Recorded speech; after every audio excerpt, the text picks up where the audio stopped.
युगांतर अकॅडमीच्या online सेशनमध्ये आपलं पुन्हा एकदा स्वागत आहे. आपण बघत आहोत जिओग्राफीच्या काही महत्त्वाच्या कन्सेप्ट आणि लास्ट लेक्चरमध्ये आपण बघितलं होतं की बेसिकली भूखंड वहन ही जी संकल्पना आहे ती कसं काय फ्लरिश झाली. आज आपण बघणार आहोत की बेसिकली मागच्या लेक्चरमध्ये आपण हेही बघितलेलं आहे की भूखंड वहन हा सिद्धांत जो आहे हा मागे का पडला. मागे पडण्यापेक्षा आपण म्हणू शकतो की त्याला रिप्लेस करण्याची किंवा त्याला मोर ॲडव्हान्स करण्याची वेळ का आली. तर आपण बघितलं होतं की ते फोर्सेस जे वेगनरने आपल्याला सांगितले होते की बेसिकली हे ज्वारीय बल आणि गुरुत्वाकर्षण बल यामुळे खंडाची तुकडे होऊन वहन होतं आहे. हे दोन बल इतके स्ट्रॉंग नाही आहे की त्याच्यामुळे पूर्णच्या पूर्ण खंड विखंडित होऊन वहन करू शकतो. तर ह्यामुळे या थिअरीला कुठेतरी एक असा फोर्स अप्लाय करण्याची गरज होती जो मोर लॉजिकल असेल, मोर ज्याला आपण म्हणू शकतो प्रॅक्टिकल असेल. तर ह्याच दरम्यान आर्थर होम्सने 1930 साली एक सिद्धांत दिला ज्याला अभिसरण चक्र सिद्धांत असं म्हणतो. आणि हा अभिसरण चक्र सिद्धांत जो आहे हा बेसिकली प्रावरणाशी संबंधित होता. आता आपल्याला माहितीच आहे की पृथ्वीच्या अंतरंगाचे आपण 3 भाग करतो. एक आहे क्रस्ट ज्याला आपण भूकवच असं म्हणतो, हा जो बाहेरचा भाग आहे तो.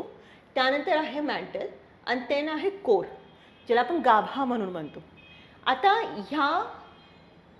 हे जे भूकवच आहे हे भूकवच बेसिकली ह्या मॅन्टलवर फ्लोट होत आहे. ठीक आहे. तर आर्थर होम्सचं काय म्हणणं होतं की हे जे मॅन्टल आहे हे स्थिर नाही. ठीक आहे. म्हणजे काय तर बेसिकली पृथ्वीच्या आत आपण जसं जसं जावं तसं तसं टेम्परेचर वाढत जातं हे आपल्याला माहिती आहे. परंतु आत जसं जसं जावं तसं तसं जे एलिमेंट आत जातात ते बेसिकली गरम होऊन एक्सपांड करतात. आता एक्सपांड झालेली जी गोष्ट असते ती प्रसरण पावल्यामुळे काय होते ती हलकी होते आणि तिला उचलणं फार अवघड जातं.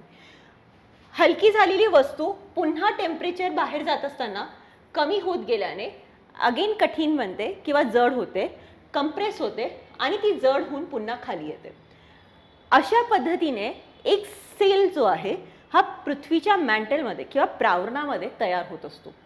हे जे प्रावरण आहे या प्रावरणामध्ये असे एलिमेंट्सची आवाज किंवा देवाणघेवाण किंवा चक्र जे आहे ते कंटिन्युअसली चालू असतं. हे चक्र जे आहे हे विविध दिशांनी तयार होत असतं. म्हणजे ह्या डायग्राममध्ये बघितल्यानुसार एक चक्र जे आहे हे क्लॉकवाईज वाहत आहे, दुसरं जे आहे ते अँटी क्लॉकवाईज वाहत आहे, तिसरं जे आहे ते क्लॉकवाईज वाहत आहे. असे याला एक विशेष अशी दिशा नाही आहे. कोणतंही चक्र कोणत्याही दिशेने वाहू शकतं. आता जेव्हा चक्र वाहतं तेव्हा आपण लक्षात घ्यायचं आहे की चक्राचं वहन होत असताना त्याच्यावरती ठेवलेली गोष्ट सुद्धा हलते. म्हणजे काय तर साधी गोष्ट आहे. आपण एक एक्झाम्पल घेऊयात की आपण चाकं घेऊयात. ठीक आहे. 4 चाकं घेऊयात. ह्या 4 चाकांवर आपण एक एलिमेंट ठेवूयात. आता ह्या एलिमेंटला आपण जेव्हा दोन्ही साईडने खेचायचा प्रयत्न करतो म्हणजे चाकांना विरुद्ध दिशेने आणि परस्परांविरुद्ध दिशेने फिरवण्याचा प्रयत्न करतो तेव्हा ह्या चाकावर ठेवलेल्या वस्तूवर ताण तयार होतो. किंवा या 2 चाकांना एकमेकांच्या दिशेने फेकण्याचा प्रयत्न केला तर यावर ठेवलेल्या वस्तूवर बेंड तयार होतो, दाब तयार होतो. म्हणजे काय तर बेसिकली आज जे अभिसरण चक्र चालले आहेत या अभिसरण चक्रांची विविध दिशेने जी सर्क्युलेशन होत आहे या सर्क्युलेशनमुळे सरफेसवर वेगवेगळ्या पद्धतीने ताण आणि दाब क्रिएट होत आहे. ज्या ठिकाणी हे सेल जे आहे हे विरुद्ध दिशेने सर्क्युलेट होतात त्यावेळेला सरफेसवर ताण तयार होतो आणि ज्या वेळेला हे चक्र एकमेकांच्या दिशेने सर्क्युलेट होतात तेव्हा दाब तयार होतो. आता आर्थर होम्सने त्याच्या सिद्धांतावरनं एवढी गोष्ट पुरेशी दाखवली की बेसिकली आर्थर होम्सने जेव्हा खंड वहन होतोय हे सांगितलं त्याला जर ह्या लॉजिकशी कनेक्ट करण्याचा प्रयत्न केला तर ते लॉजिक इथं परफेक्टली सूट होतं. म्हणजे काय तर एवढी एनर्जी ह्या कन्व्हेक्शनल सेलमध्ये असण्याचे चान्सेस ज्वारीय बल आणि गुरुत्वाकर्षण बलापेक्षा जास्त आहे. त्यामुळे या खंडाचा आधार घेत पुढचा जो सिद्धांत आपल्याला दिलेला आहे तो आहे प्लेट टेक्टोनिक संकल्पना. आता मुळामध्ये प्लेट टेक्टोनिक संकल्पना जी आहे ही 1860च्या दशकामध्ये रूढ झालेल्या सिद्धांताने मांडली गेली. आता याच्यामध्ये एक सांगण्यात आलं होतं, ही सिद्धांत जो आहे हा WJ मॉर्गन या वैज्ञानिकाने मांडला होता. याचं काय म्हणणं होतं की बेसिकली वेगनरचा सिद्धांत बरोबर आहे. म्हणजे काय तर वेगनरने जे सांगितलेलं आहे की भूखंडांची हालचाल होते, ती भूखंडांची हालचाल होत आहे, परंतु त्याला हलवणारी शक्ती जी आहे ही आर्थर होम्सने दिलेल्या जे अभिसरण चक्राच्या सिद्धांताने जास्त जुळणारी वाटते. आणि ह्या दोघं सिद्धांताचा आधार घेत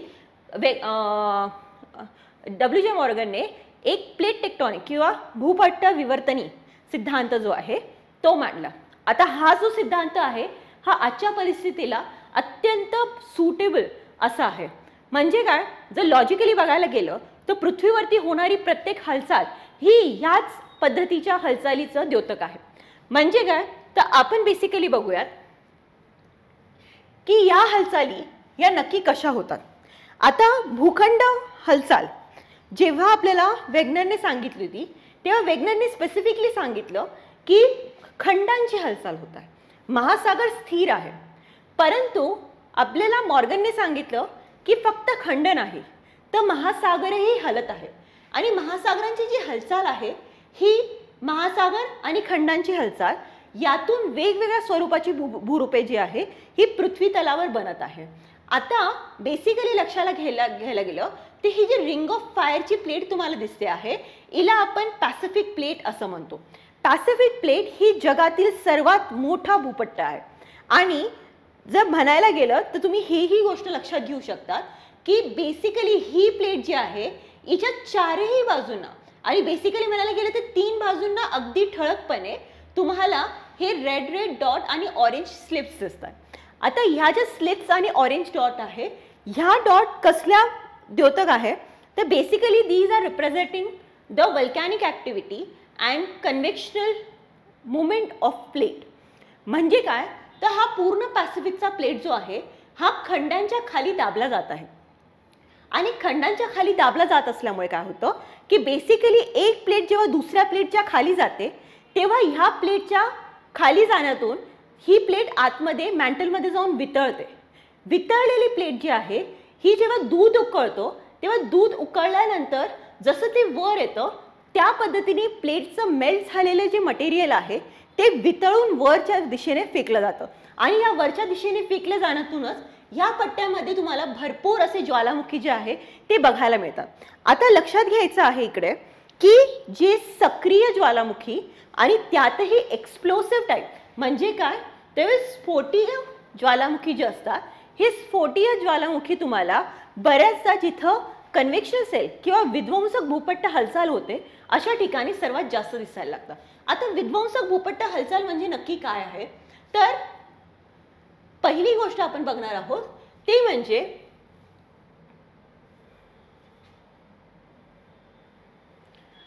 या 2 प्लेट आहेत. ठीक आहे, या 2 प्लेट ज्या आहे या प्लेट बेसिकली एकमेकांवर येत आहेत. एकमेकांवर येत असताना याच्यामध्ये बेसिकली जी हलकी प्लेट असणार आहे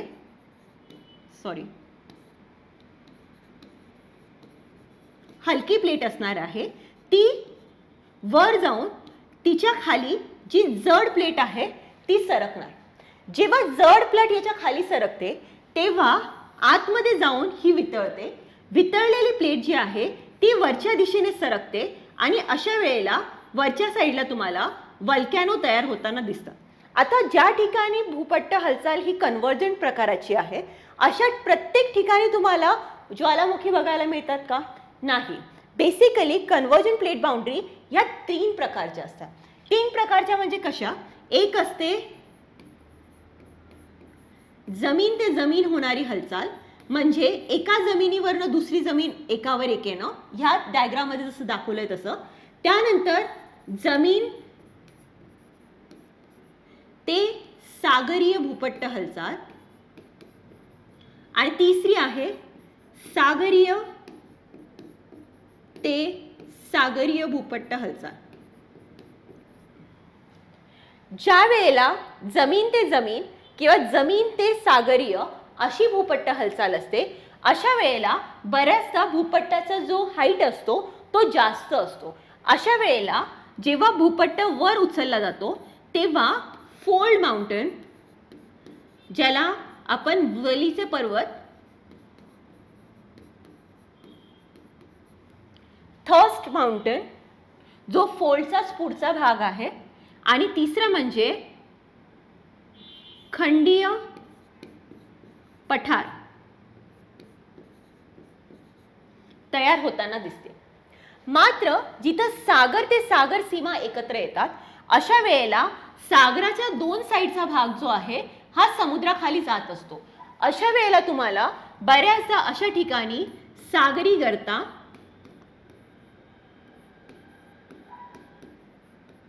ज्वालामुखीय बेटे,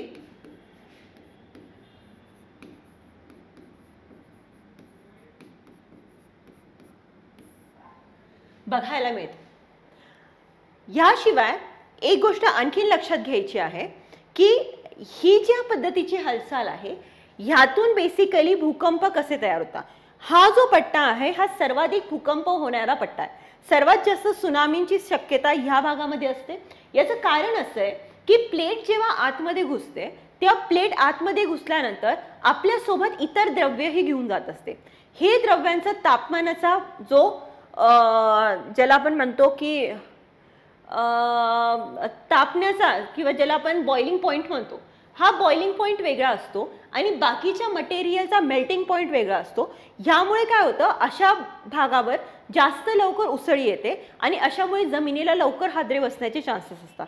याशिवाय एखादा रेझिस्टन्स आल्यानंतर अशा वेळेला भूपट्टाला आतमध्ये सरकण्यासाठी जास्त ऊर्जा खर्च करावी लागते आणि अशा वेळेला जो आघात होतो या आघातातून भूकंपाची शक्यता जी असते ती सर्वाधिक प्रमाणात असते. याशिवाय दुसरी भूपट्ट हालचाल जी आहे तिला आपण कन्वर्जन प्लेट बाउंड्री असंही, डायव्हर्जन प्लेट बाउंड्री असंही म्हणतो. What is divergent plate boundary किंवा ज्याला विधायक भूपट्ट हालचाल, कारण यातून नवीन जमीन तयार होते. तर ही विधायक भूपट्ट हालचाल म्हणजे नक्की काय असते.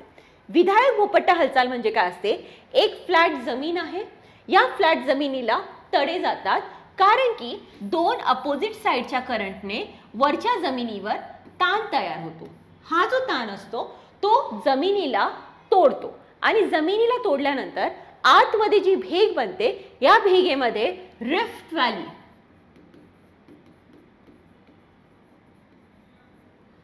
तयार होते. रिफ्ट व्हॅलीला आपण खचदरी या नावाने ओळखतो. रिफ्ट व्हॅलीच्या दोनही टोकांना ब्लॉक माउंटेन तयार होतात. आता जसजसा ताण वाढत जाणार आहे तसतसं आसपासच्या भागाला भागीय सीमांना बेसिकली भेगा पडायला लागतात. अशा ठिकाणी भेगीय उद्रेक होऊन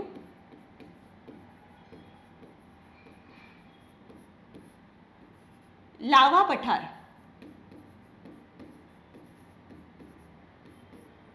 बनत असते. त्यानंतर हा जो आतला गॅप आहे हा दिवसेंदिवस वाढत जातो आणि अशा भागावर समुद्राचं पाणी आक्रमण करतं. या समुद्राच्या पाण्यातून आतमध्ये नवीन भूरूपांना तयार होण्यासाठी वाव मिळतो. ही जमीन आता पाण्याच्या खाली डेव्हलप होणार आहे. पाण्याच्या खाली डेव्हलप होत असताना तुमच्या लक्षात येईल की आतमध्ये जेव्हा लावा उसळतो त्यावेळेला या भागावर तुम्हाला छोटे छोटी पर्वतरांग जी आहे ती दिसायला लागते, जी समुद्राच्या आतमध्येच बघायला मिळते. अशा पर्वतरांगेला आपण समुद्री कटक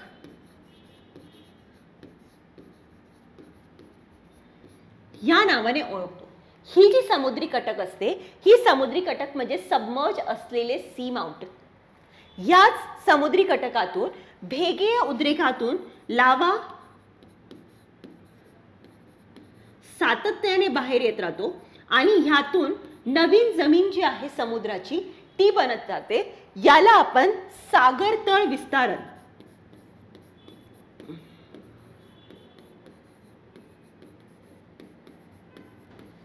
असेही म्हणतो. आता सागर तळ विस्तारणातून समुद्राचा जो प्लेन आहे या समुद्री प्लेनची डेव्हलपमेंट जी आहे ही दिवसेंदिवस जास्त होताना तुम्हाला बघायला मिळते. आणि ह्या अंदाजाने जर बघायला गेलं तर पॅसिफिक जेव्हा आपण छोटा होत आहे, पॅसिफिक ओशन हा श्रिंक होत आहे असं म्हणत असू तर तुम्हाला हा जो अटलांटिक ओशन आहे, ज्याच्या मधोमध मिड अटलांटिक रेज केलेली आहे, हा रेज थ्रू आपला अटलांटिक ओशन दिवसेंदिवस मोठा असताना होत असताना तुम्हाला दिसू शकतो. आता ह्या ज्या रेजेस असतात किंवा समुद्री कटक असतात, यांची हाईट जरी खूप उंच नसली तरी सुद्धा याच्यावर समुद्री प्रवाळ खडकांची संचयन होऊन या ठिकाणी अटॉल स्वरूपाची बेटे बनण्याची शक्यता जी असते ती सर्वाधिक प्रमाणामध्ये असते. मुळामध्ये लक्षात घ्यायचं आहे की WJ मॉर्गनने जो आपल्याला सिद्धांत दिलेला आहे तो अधिक प्रॅक्टिकल स्वरूपाचा आहे. प्रश्न विचारताना असाही विचारला जाऊ शकतो की कोणत्या पद्धतीच्या भूपट्ट हालचाली दरम्यान ज्वालामुखी उद्रेक होण्याचे चान्सेस असतात. आता लक्षात घ्यायचं आहे की 3 प्रकारची भूपट्ट हालचाली असतात. एक आहे जो आपण बघितलं डायव्हर्जन प्लेट बाउंड्री, दुसरी आहे कन्व्हर्जन प्लेट बाउंड्री आणि तिसरी आहे ती म्हणजे transfer plate boundary. Transfer plate बाउंड्रीच्या दरम्यान आपण बघू शकतो की बेसिकली ज्या ठिकाणी कन्व्हर्जंट आणि डायव्हर्जन प्लेट बाउंड्री असते त्याच्या अपोजिट किंवा 90 डिग्री अँगलला तुम्हाला ट्रान्सफॉर्म बाउंड्री जी आहे किंवा ज्याला समांतर भूपट्ट हालचाल ज्याला आपण म्हणू शकतो अशा पद्धतीची सीमा जी आहे ती बघायला मिळते. आता यांच्यापैकी कोणत्या ठिकाणी भूकंपाची शक्यता सर्वाधिक असते, तर इथं लक्षात ठेवायचं आहे की या तिन्ही प्लेट बाउंड्रीजच्या दरम्यान तुम्हाला कायम सातत्यपूर्ण भूकंप जे आहे ते बघायला मिळतात. तीव्र पद्धतीचे भूकंप कोणत्या ठिकाणी होण्याचे चान्सेस असतात. आता इथंही हेही लक्षात ठेवायचं आहे की ज्या ठिकाणी तुम्हाला कन्व्हर्जन प्लेट बाउंड्री किंवा विध्वंसक भूपट्ट सीमा बघायला मिळतात अशा ठिकाणी तुम्हाला अतिहिंसक किंवा विध्वंसक भूकंपाची शक्यता जी असते ती सर्वाधिक प्रमाणामध्ये असते. ज्वालामुखीय उद्रेक या तिघांपैकी कोणत्या भूपट्ट सीमेवर जास्त होतो किंवा होतो, तर लक्षात ठेवा की विध्वंसक किंवा ज्याला आपण म्हणू शकतो स्फोटक प्रकारचा उद्रेक जो असतो तो तुम्हाला कन्व्हर्जन प्लेट बाउंड्री किंवा विध्वंसक भूपट्ट सीमेवर बघायला मिळतो. तर भेगी उद्रेक जो आहे हा डायव्हर्जन प्लेट बाउंड्री किंवा विधायक भूपट्ट सीमेवर आपल्याला बघायला मिळतो. ह्याच लॉजिकला पुढे नेऊन हॅरी हेसने स्वतंत्र असा सी फ्लोर स्प्रेडिंगचा सिद्धांत मांडला. आता सी फ्लोर स्प्रेडिंगच्या सिद्धांतामध्ये बेसिकली हॅरी हेसने सागर तळाचा विस्तारण कसा होत आहे याचबद्दल डिटेलमध्ये चर्चा केलेली आहे. आता भूपट्ट हालचालींमुळे कोणकोणत्या घटना घडतात. आता ऑब्व्हियसली मी म्हटली तुम्हाला ज्वालामुखीय उद्रेक होतात, भूकंप होतात, ह्याशिवाय नवीन लँडफॉर्म्स क्रिएट होतात.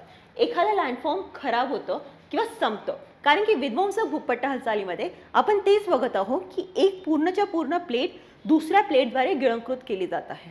म्हणजे काय, तर बेसिकली ह्या भूपट्ट हालचाली आपल्यासाठी खूप महत्त्वाच्या आहे. ज्या ठिकाणी तुम्हाला विध्वंसक भूपट्ट हालचाल दिसते त्याच्या अपोजिट अँगलला तुम्हाला कायम विधायक भूपट्ट हालचाल पण बघायला मिळते. म्हणजे ज्या वेळेला एक मोठा भूपट्ट संपतो त्यावेळेला नवीन जमिनीची निर्मिती होते हे यातून सिद्ध होते. हा होता प्लेट टेक्टॉनिक सिद्धांत किंवा भूपट्ट विवर्तनी सिद्धांत. WJ मॉर्गनने दिलेला हा सिद्धांत आजही तुम्हाला पुराव्यासकट लॉजिकली लावता येतोय. तर पुढच्या भागामध्ये आपण ह्या भूपट्ट हालचालीमधून कोणकोणत्या प्रकारची भूरूपांची निर्मिती होते हे आणखीन डिटेलमध्ये बघणार आहोत. तोपर्यंत थँक्यू.